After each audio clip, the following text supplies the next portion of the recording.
Hey you guys, this is Rafael from ShilohRelics.com. I hope you're all doing well today. I am so thankful, as I am every day, to get to be with you guys. I hope you're enjoying these. I hope you're going on to YouTube and watching the other videos that we've got posted there. I hope you're a subscriber. I hope you're sharing these, because if you got a Civil War buddy that hadn't seen them yet, just share them with him. Hopefully he'll like them, or her. And if there's something that you guys would like to see, let me know. This is one of the pieces that I've had requested because you've seen it in the background a couple of times. I had to get some new lighting thanks to my buddy Mac Brown, and photographer in Lawrenceburg, Tennessee.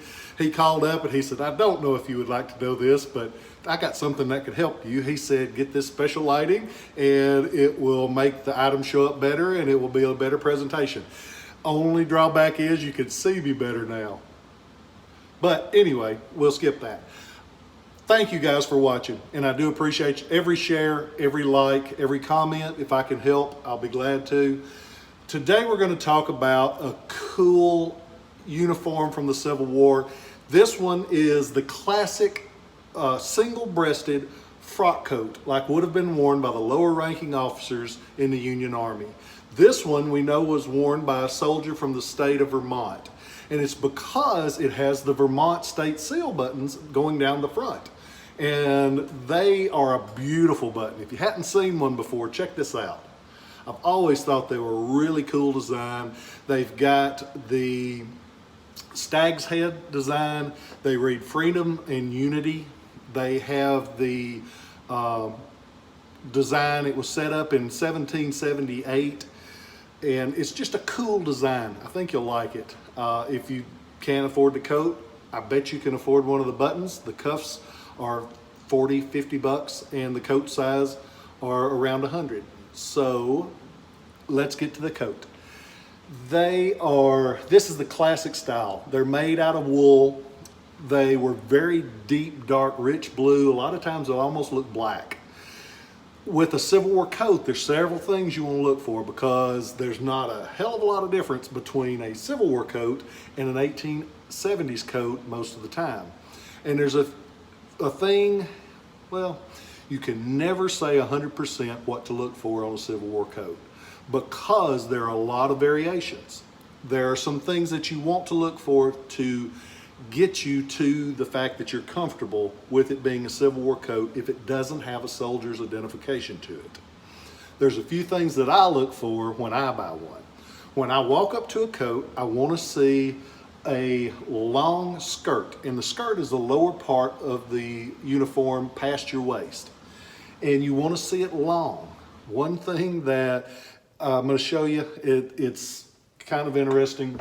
If you turn him around and turn that up, that skirt will go up as far as your collar, sometimes past.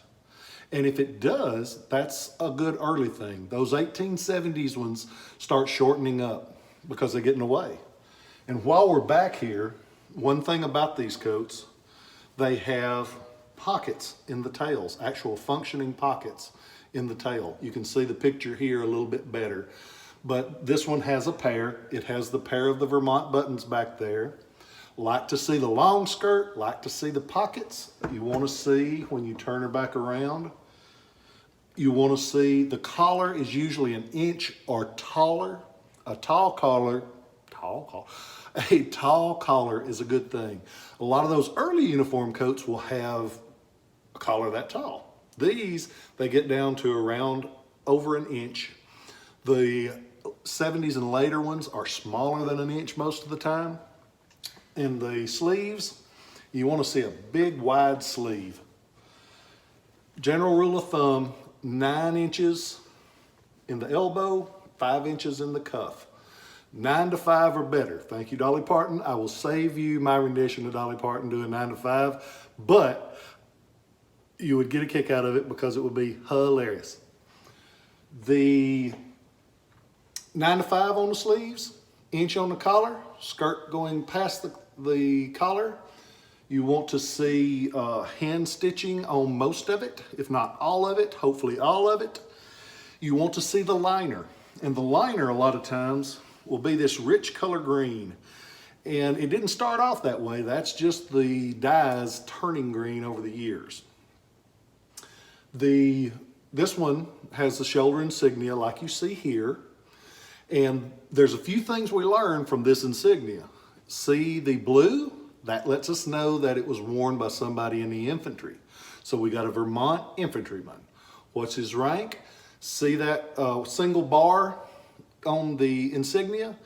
On each side, one single bar on each side lets us know it's a first lieutenant. So we got a first lieutenant's coat of the infantry that served with Vermont. So we got all the things we like to see on this one. We have nothing that we don't like to see on it. So without a name, it's as close, it is a Civil War coat.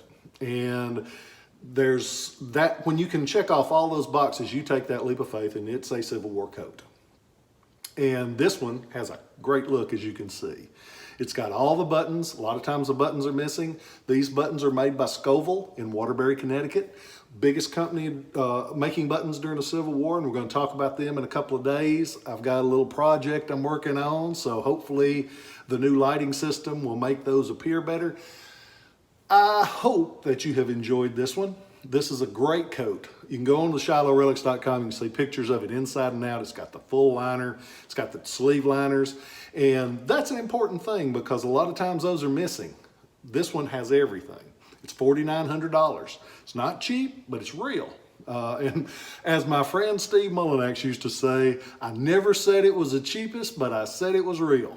And you can't argue with that. I hope you guys are doing well. I want to say hi to my daughters. Occasionally they will watch these. They used to watch the shows all the time, but they got bored with it over the years. I hope that you guys are enjoying them.